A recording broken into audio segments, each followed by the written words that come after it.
what were you writing about while you were continuing? What was the themes of what you were writing about? You said your life, but like what Well, specific?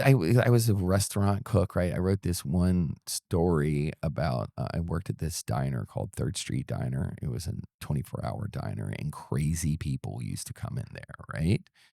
And I wrote a story called Dead Baby Made Out of Spam because it was this story about this giant mentally ill man came into the diner in the middle of the night, and it's an open kitchen. And he looked at me and he said, "Cook, can you make me a dead baby made out of spam?" And I'm like, "Yeah, dude," because he was not right. He was huge, Agree. dude. And I was like, "Sure, bro, I'll make you one." And then he's just sitting there and he's like, "I want a dead baby made of spam." And getting really aggressive, and someone had called the police, you know? And they used to come in there all the time because the lunatics would come in the middle of the night or drunk shit would happen.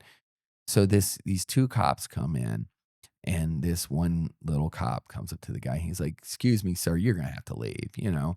And he taps him on the shoulder, and this guy turns around, this crazy dude turns around, picks this cop up by his throat with 2 hands, just like, whoop, and slams him onto the counter where our food where we put the food up, you know, from the kitchen, and just starts choking the shit out of him. And he had another, cop with him, a female.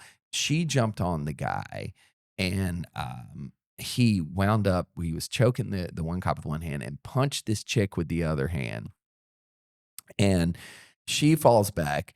Then she gets up and gets her mace and then just starts macing the fuck out of this dude. And like it's spraying all over us too. And he's just not affected.